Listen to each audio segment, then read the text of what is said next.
يرجع الفعل للتعبير على عالم التمريرة والتماس والتسلل وضربة الجزاء والهدف. العالم الكبير اللي ما يفهم جغرافيته كان اللي مستعد بالروح وبالدم يفدي حاجة من الحوايج ولا يموت على جالها ويتوحش الخبزة والبقلاوة والشربة.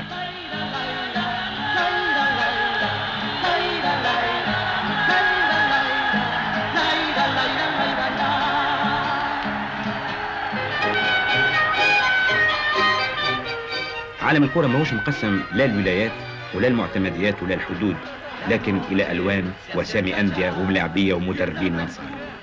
وما نجم يقول صح علينا ربحنا كان اللي يظن نفسه اللي هو زاد ربح ومركل البونت لحد. وفي الحالة هذه ما تعرفش شكون رابح أكثر من الآخر ما دام القسمة عمرها ما تكون قد. كل حد يستفاد من انتصاره بالطريقة اللي تظهر له أحسن، ومش لازم نطابق أفكار الناس الكل.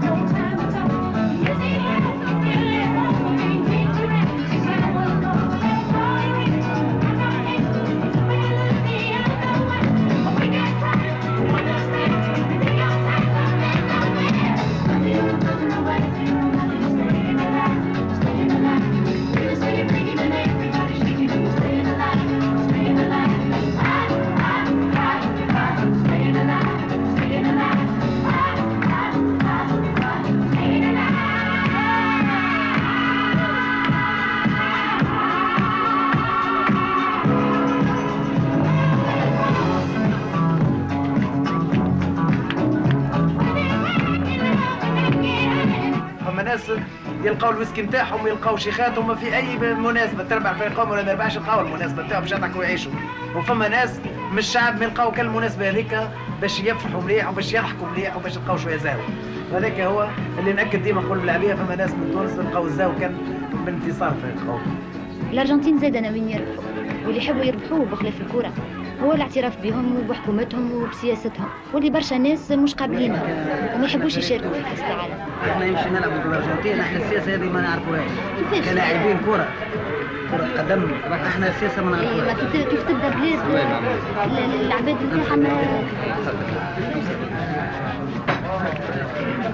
زدت بالحطة. يقول لك الرياضة ما تدخلش ما تسويش السياسة. لا بالنسبة لواحد حتى في تونس واحد رياضي. لا واحد رياضي ما يلزمش يحط مخه في الرياضة. الرياضة أنت بعيدة على الدنيا، بعيدة على العيشة، بعيدة على كل شيء. الرياضة ما يلزمناش. أنا كرياضي عمري ما نتبع السياسة. هذيك السياسة عندها مليها. كان نحبوا نتبعوا السياسة رانا في السياسة ما نلعبوش الكورة. كل واحد عنده ميدان، واحد ميدان السياسة والآخر ميدان الكورة والآخر ميدان الفن والآخر ميدان الثقافة. أي باهي. وفيما يخص الملاعب شنو هما الحاجات اللي تبدلوا على قبل في الكورة؟ المعيشة، الإمكانيات، التشجيع. 63 نلعب في الكورة. 63 كنا نلعبوا على المريول حتى تو ما عادش على المريول.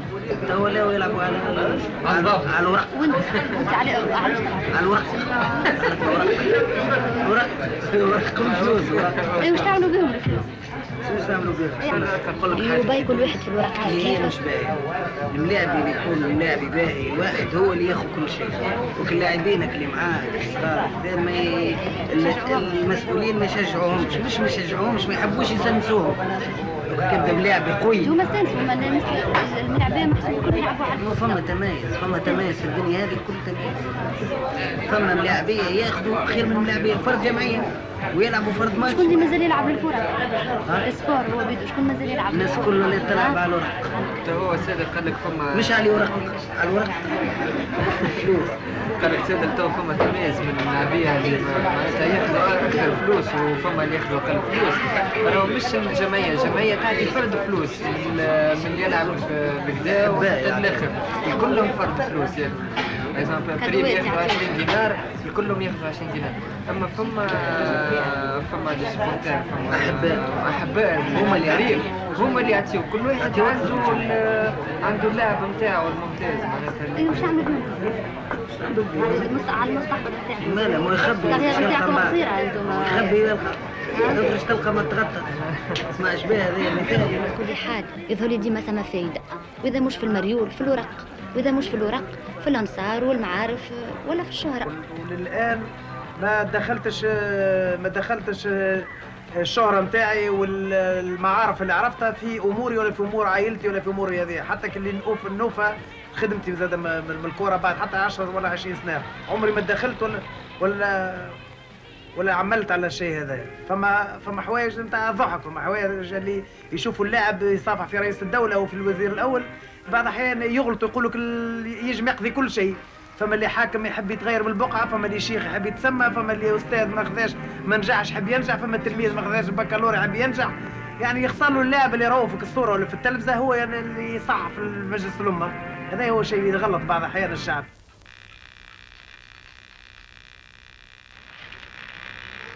ملا ماتش مصر البارح. يا سهلو بلاش قولك في بنتو بن عزيزة. باهي اما بنتو عقيد احسن واحد تلعب الدماغ هذيك الراس حتى هكاك طلع فوق الديفونس الكل. حتى فوق الجول والله ما قصر بالكلاري. صح عليهم تو مدبرين ماشي الارجنتين. يستحقوها ولا يستحقوها.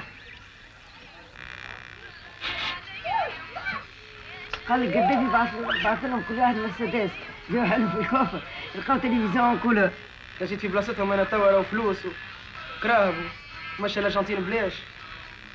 صح عليهم.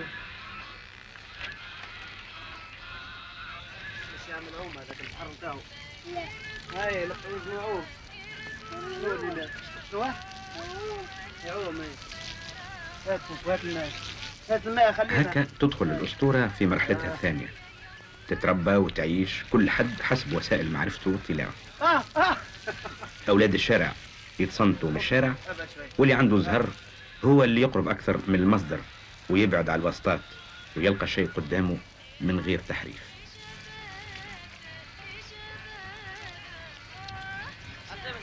سلمك يا بان وينك؟ يا عبدك.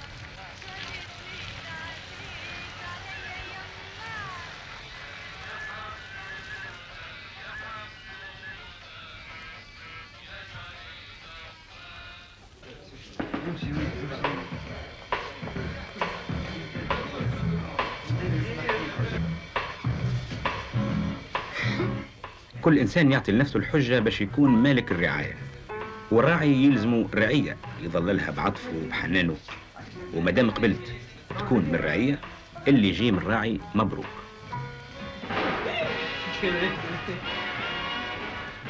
سنشترك علينا. يقولوا تونس خايب. من تونس يمشوا لباريس، من باريس يهبطوا حتى لدكار، ومن بعد من باريس يمشيوا لدكار، ومن دكار يمشيوا حتى ريو دي جانيرو. من جهة ريو دي جانيرو في البرازيل. من بعد من ريو دي جانيرو يمشيوا لبيونس ايرس. ما نحب لهم 48 ساعة تايا. لا عاد شنو خليفة 18 ساعة وكهو. تو يهزوا نساهم انا معاهم. من بيونس ايرس يمشيوا لروزاريو وين يلعبوا أول ماتش نتاعهم ضد المكسيك. ربي يستر ياكلوا 3 ولا 4 مع المكسيك. عرفش عليها الكرة تدور خاطر. وفي روزاريو زاد يلعبوا ضد بولونيا. تخوف بولونيا. من بولونيا من روزاريو يمشيوا لكوردوبا، غاديك يلعبوا ضد ألمانيا ويوفاو. خويا 3 ماتشات يخوف. كورتوبا. هاي كورتوبا. خوف.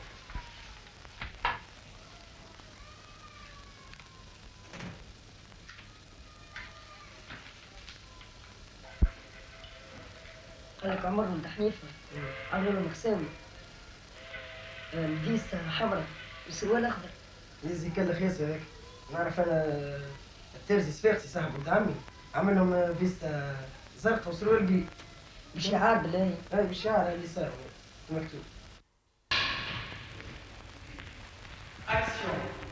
الارجنتين لعبت كل تستنى الارجنتين وتحمم على الارجنتين، واسئله عديده ياسر ومتنوعه تطرح في الميدان هذا، ولكن راي اللاعبين في الموضوع كيفاش يراو مشاركه تونس في الارجنتين. هذه كانت سؤال شنو أحوالكم؟ جواب لا بأس. سؤال الفورما سافا؟ جواب كان حبيت. سؤال والمورال باهي؟ جواب ما عندك فيه ما تقول. ما بين الأجوبة هذه وبين الحقيقة اللي يعيشها الملاعب ثم شوط كبير، الشك، الوحدة، الانتظار والمغامرة اللي تتعاود كل مرة من الأول وجديد. الناس ترى روحها في كل ملاعب باهي، ولا في كل حد يوصل يعمل الشيء اللي ما توصلش تعمله هي. معناها تتسلفوا في وقت من أوقات حياتها، وهذا مفهوم على خاطر يصور لها القوة البدنية والشجاعة والتجربة والذكاء اللي يحتمل ما عندهاش. ولكن البطل هذا هو في الحقيقة إنسان عادي كيفي وكيفك، يخاف ويتحير ويتألم ويضعف، وتولي البطولة في آخر الأمر خدمة كيف الخدم الكل.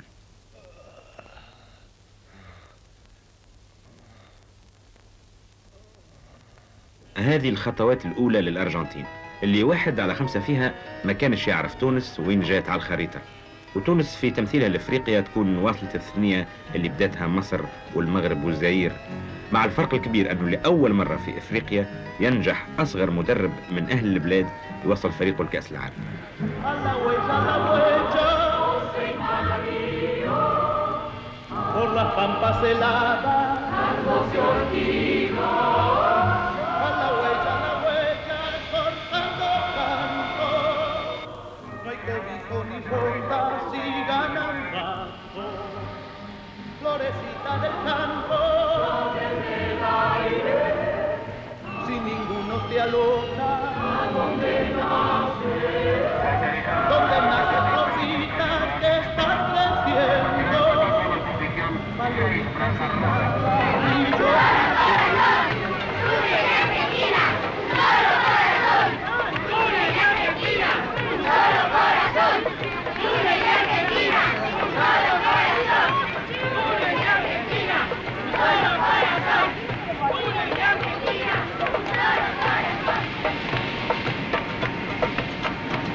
العرب ما همش بركة من المحيط إلى الخليج، نجم تلقاهم زادة وقت اللي يلزم في الأرجنتين.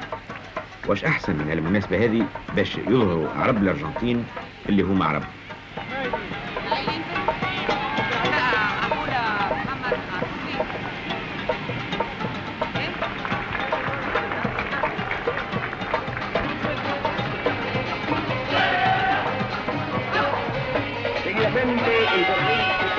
Presidente de la delegación tunecina, dirigirá la palabra al pueblo de Altagracia.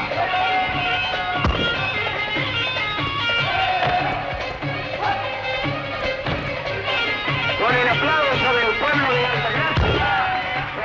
مش مهم إذا تكون عربي من سوريا ولا من لبنان ولا من الأردن، العلم اليوم هو علم تونس ويغطي الناس الكل. أما حكاية الحدود والجنسيات هذيك نخليوها المرة أخرى أقل أهمية.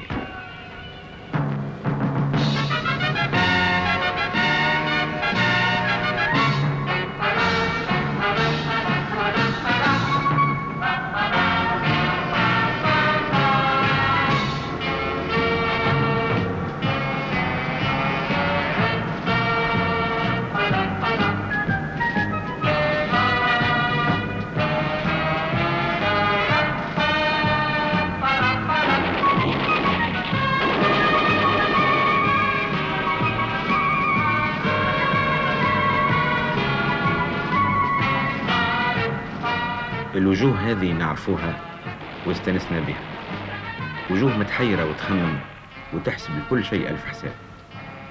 البلاد هذه شنية؟ اش فيها؟ اش يخموا فينا؟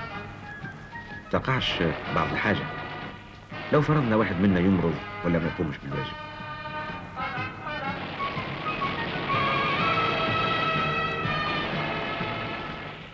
لعل الشيء اللي يجمع اللاعبين في رحلتهم اللي تظهر كأنه ما عندهاش نهاية بالناس اللي برا في الشارع هو شيء واحد، الخوف. مع الفرق أن الخوف الأول محدود في الوقت والثاني لا. عالمين مختلفين، كل واحد يحسب في حساباته وحده.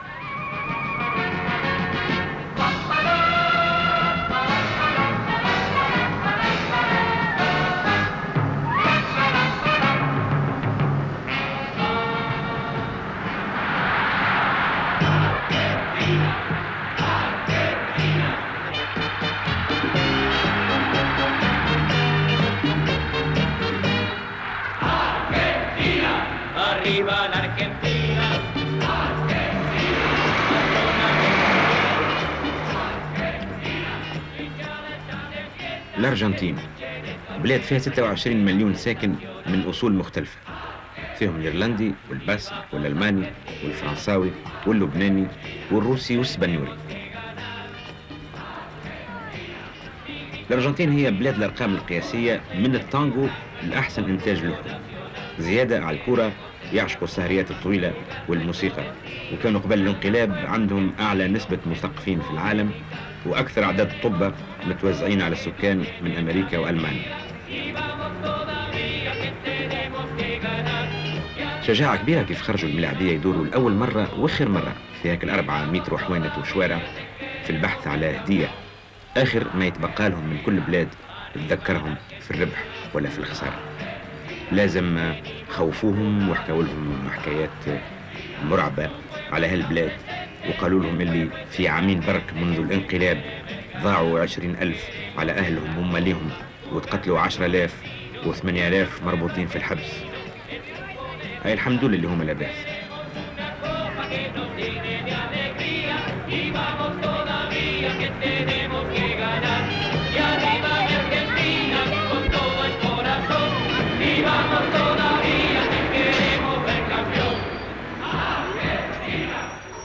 جاء وقت الرسمي، على خاطر عند الرياضيين الفرق بين البلدان هو ملاعبها وجمهورها قبل كل شيء، ووقت الرحلة الحقيقي ما يدوم كان 90 دقيقة، والباقي تحضير واستعداد وضبط وتمارين، خاصة إذا ثم فرق أخرى تفكر هي زاد نفس الشيء وقاعدة تتدرب وتعاود في ملعب من الملاعب.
فكرة تجميع أبطال كرة القدم في ملقى عالمي فكرة قديمة ياسر، ما تحققت كان عام 1930 بفضل الرياضي الفرنساوي جول ريمي، ووقعت الدورة الأولى في الأوروغواي رغم عدم موافقة الإنجليز اللي يعتقدوا أن كرة القدم هي ملكهم، وقعدوا قاطعين الدورات حتى عام 1950، وقعد الكاس من وقتها يتجول ما بين أوروبا وأمريكا اللاتينية. جديد ربما في دورة الأرجنتين اللي فكرة ربط الرياضة بالسياسة مسألة ما عادتش محصورة على أقلية من المثقفين، ولكنها ولات واضحة عند الجمهور الواسع، وهذا نتيجة انفتاح أجهزة الإعلام للموضوع وعرضه بإطناب. وهذا اللي يفسر أن أكبر استنكار دولي وقع ضد دورة كرة القدم كان بخصوص الأرجنتين أكثر من دورة 34 في عهد موسوليني ولا 36 في عهد هتلر في الألعاب الأولمبية. خذ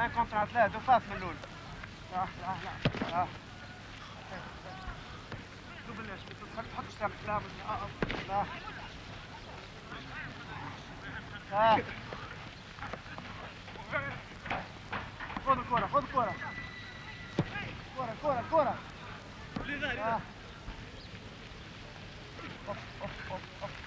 لا كابتن فشة كان 4-5 مرات.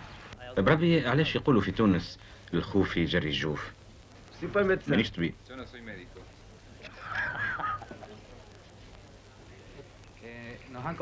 وينكم؟ عينا واحنا نفركسوا فيكم يا اخي، ما تقابلوش؟ منك نسمع ملي حطينا سقينا هوني ريقنا شاح بالتصريحات في الوتيل في الستاد في كل محضر، معنا ما نخبيو على الفرق الاخرى، كل شيء اليوم ولا على برا. تو انتم عرب وتوانسه وافارقه وقراب لاوروبا، شكون اللي اثر عليكم اكثر؟ نجم نقول لك اللي في الكره احنا اقرب للطليان والسبنيور من الفرنسيس والالمان.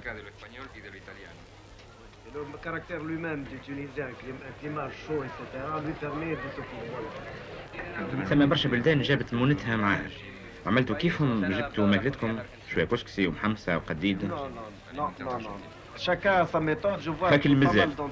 احنا ميسكين عليهم ماكلة الكسكسي حتى في تونس. ما ثم منيو سبورتيف صالح للناس الكل، كونه اللي يستاهل جو البلاد. عندنا وخيالنا اللبنانيين عندهم مطاعم ما عندك فيها ما تقول.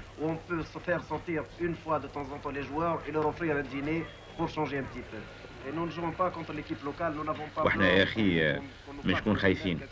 كانك على فريق الارجنتين اللي لعل يحط لناش بعض الحاجه في الماكله ما نلعبوش ضده.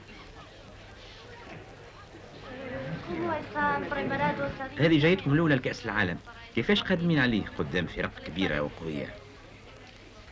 ايش باش نقول لك بنيتي، هذه حفله رياضيه ما عندناش فيها الدعوه نتاع الفرق الكبيره كيف المانيا ولا البرازيل. جينا باش نشاركوا بالشيء اللي نقدروا عليه. بخصوص المكسيك اللي باش نقابلوها الاولى، احنا فاطنين بقوتها على خاطر عندها تقاليد في اللعب كبلاد من امريكا اللاتينيه، وزيد ولا عندها توا تكتيك هجومي كيف اوروبا، وهذه يخليها تولي مخطرة علينا زاد. بلي المكسيك مخطرة كما قلت، ما ظهرليش تحطها في نفس الدرجة هي والمانيا وبولونيا. لازم الفريق التونسي باش يلعب مع كل بلاد بطريقة تختلف عن الأخرى. بالطبيعة ثم درجات، المكسيك من ناحية وعندك من بعد ألمانيا وبولونيا. يمكن احنا عندنا الزهر باش نلعبوا مع المكسيك، وهما كذلك عندهم الزهر باش يلعبوا معنا. كل حد ناوي يحط جهده في المقابلة ويعمل في حساباته أولا الربح ثم التعادل باش يترشح، وكل شيء ممكن في الكرة.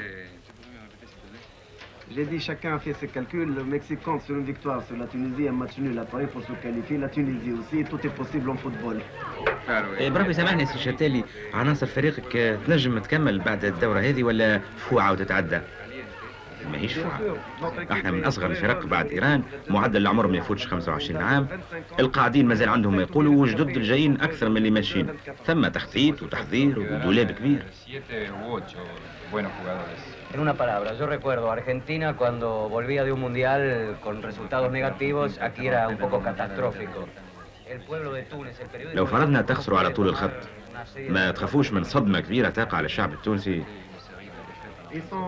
الشعب التونسي واقعي، احنا جايين بالخصوص للمشاركة، وهو يعرفنا علاش قادمين، ويعرف كيفنا قيمة الفرق الأخرى، ومتحضر لكل النتائج.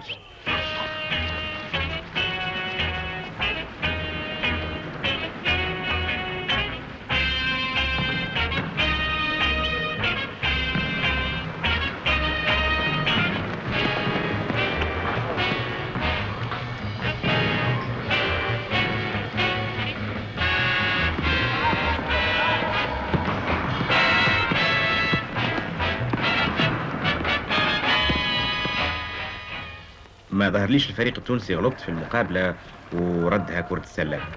أظن حاب يبدل الجو قبل لقائه مع المكسيك باش ما يقلقش من نفس الملاعب ونفس التدريب. على كل حال احنا ربحنا حاجة، اللي عرفنا مقدرتهم في كرة السلة، لعل يجي نهار نحتاجوه.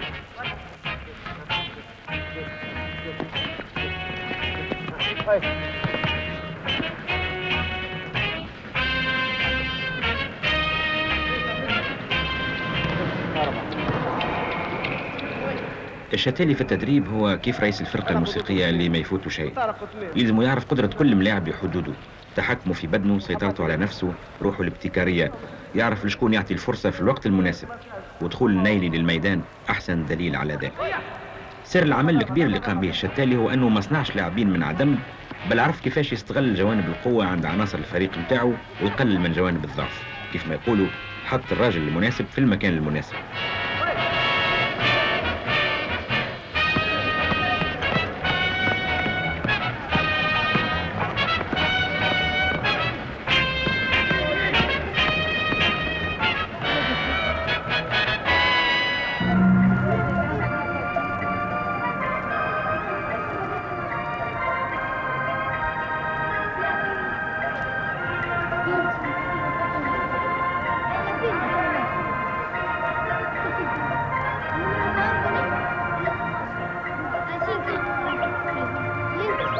اللي يحلم يولي كوارجي باش يعطي تصحيحات والناس تاخذ له تصور برك 100% غلط في الثنية، على خاطر الاعتراف الاجتماعي ما يتم كان نتيجة عمل شاق وتحضير واستعداد ومجهود ما يقدر عليه كان الفنان الصحيح.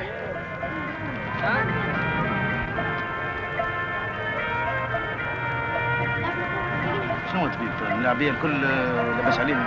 كل لاباس عليهم حاضرين، ووقت اللي تبي الفايدة يلقاو روحهم. والكونديسيون تاعهم هايلة؟ هايلة. طارق تميم عقرب الكونديسيون تاعهم الكل هايلة. فما حتى تعب. وصلوا حاضرين وقت اللي بيهم الفايدة تو تشوفوهم كيفاش. توا في نظرك انت نجموا يشدوا ريتم بالكدا هكا حسب التحضير هذا ينجموا يشدوا ريتم ويلعبوا المباريات اللي حسنا بهم الكل. كل شيء يلزم يتعرف على الملاعب، يتصور، يتعين، يتراقب، يتحلل، حتى شيء ما يفوت على عينين المختصين اللي يعرفوا كيفاش يستفادوا من المعلومات نتاعهم.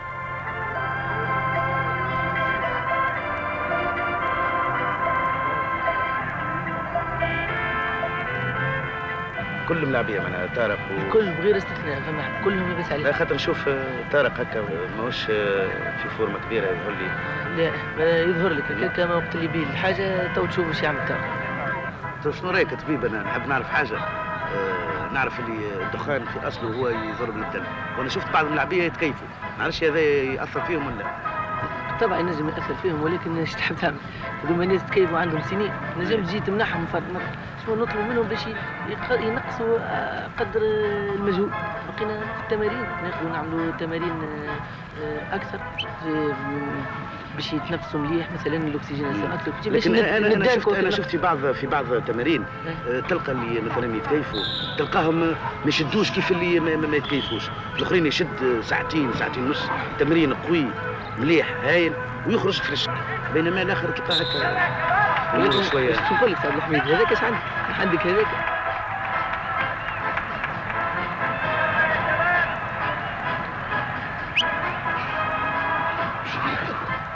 الفورمة كلمة دخلت القاموس الرياضة في تونس، وإذا كانت ثانوية عند بعض ناس، عند ناس آخرين هي رأس المال. إذا هبطت معناها رأس المال بدا يهبط. المسألة كيفاش تستثمر بدنك بسرعة، خاصة إذا كان رأس ماله محدود.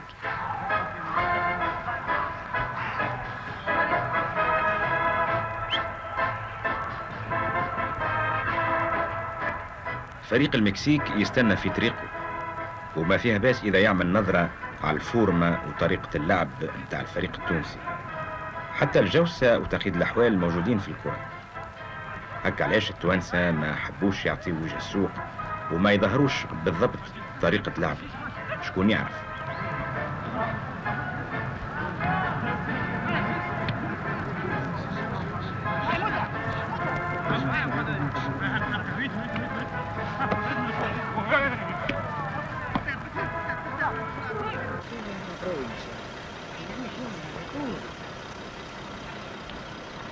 مش لازم نعرفوا الجمهور هذا جاي يستقبل ولا جاي يأس. الفايدة كيف الجمهور الحقاني تكون رغبته صادقة في التعبير عن الفرحة والبهجة، ووقتها ما عادش تهمه كل الأخطار والممنوعات، ويولي ما عاد يستعرف كان باللي جاي حقق له سعادته. والفرحة بوجود الفريق التونسي ما يبررها كان الإحساس بوضعيته وانتمائه وظروف مشاركته.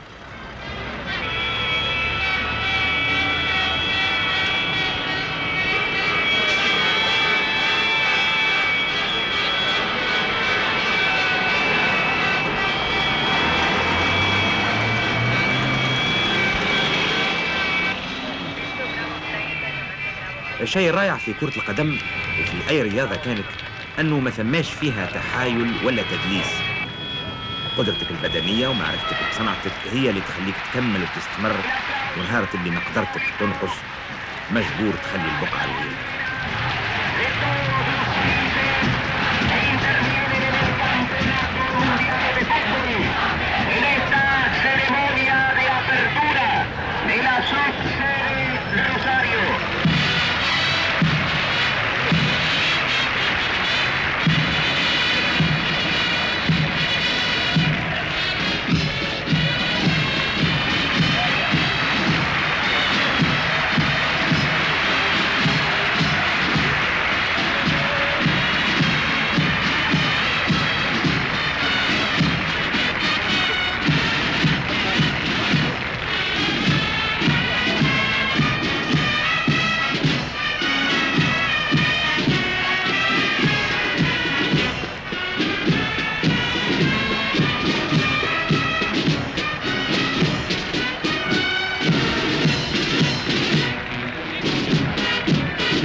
مشاركة تونس في الدورة 11 في كأس العالم تفوت عدد الأهداف اللي سجلتهم، واللي حقه الفريق التونسي بالخصوص سواء في مقابلاته مع المكسيك ولا بولونيا وألمانيا، اللي حقه بالخصوص هو تتويج العمل قاموا به مجموعة من الناس كانت تحركهم رغبة كبيرة في الانتصار، مش عن طريق تعليمات وأوامر ولكن بالحضور والعمل والانفعال والتحدي.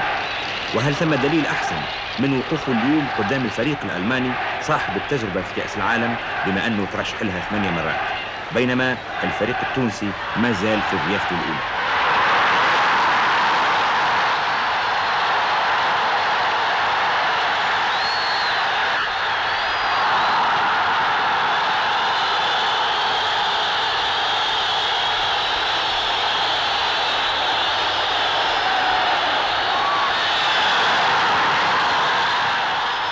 تونس هي البلاد 47 اللي تشارك في كأس العالم منذ تأسيسه عام 1930، وحسب النتائج اللي حققتها تجي في المرتبة 30.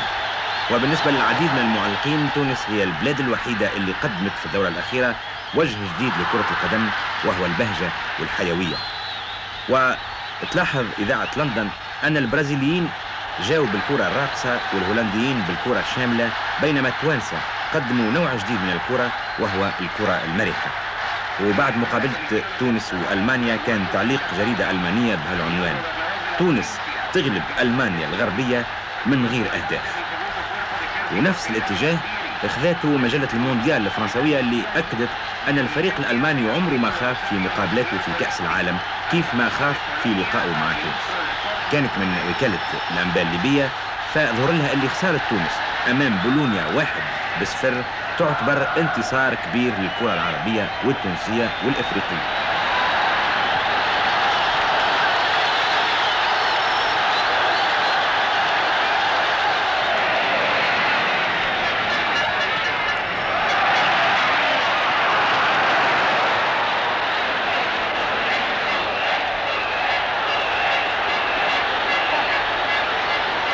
وبقطع النظر عن هذا الحكم، المهم أن الفريق التونسي واجه 3 أساليب لعب مختلفة مع المكسيك وألمانيا وبولونيا.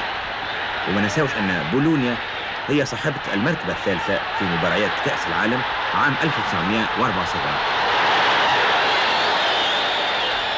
لو كان فريق آخر من أوروبا أو أمريكا قدم نفس قيمة المقابلات اللي قدمتها تونس، ربما ما كانش يلفت الأنظار ويلقى نفس التهليل والإعجاب، على خاطر من حقه أن يربح وينتصر، بينما العالم الثالث من الطبيعي أنه يخسر.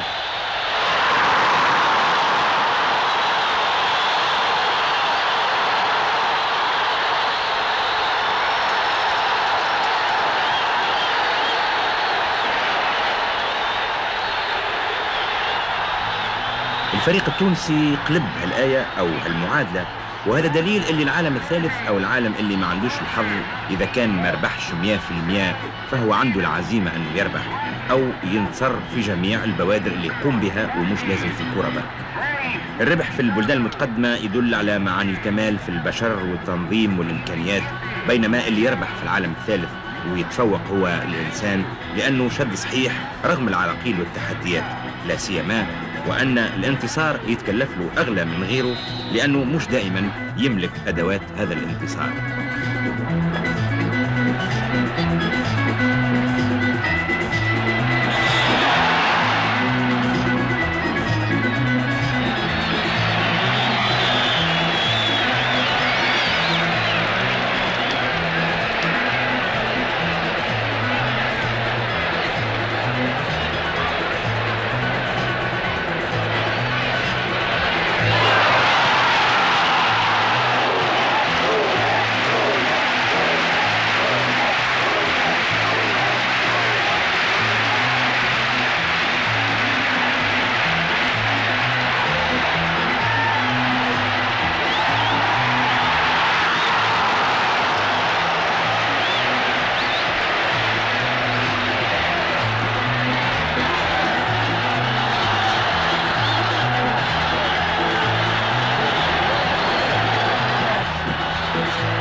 هذه حكاية الأرجنتين كيما عاشوها أصحابها اللي صنعوها وجسموا طموحاتهم للناس في أحداث ملموسة اشتركت جميع الأطراف في إعطائها البعد الملحمي، وهي تشهد على مسك الختام بالنسبة للبعض وبداية الطريق للقدرات الجديدة اللي باش يكون لها شرف المواصلة.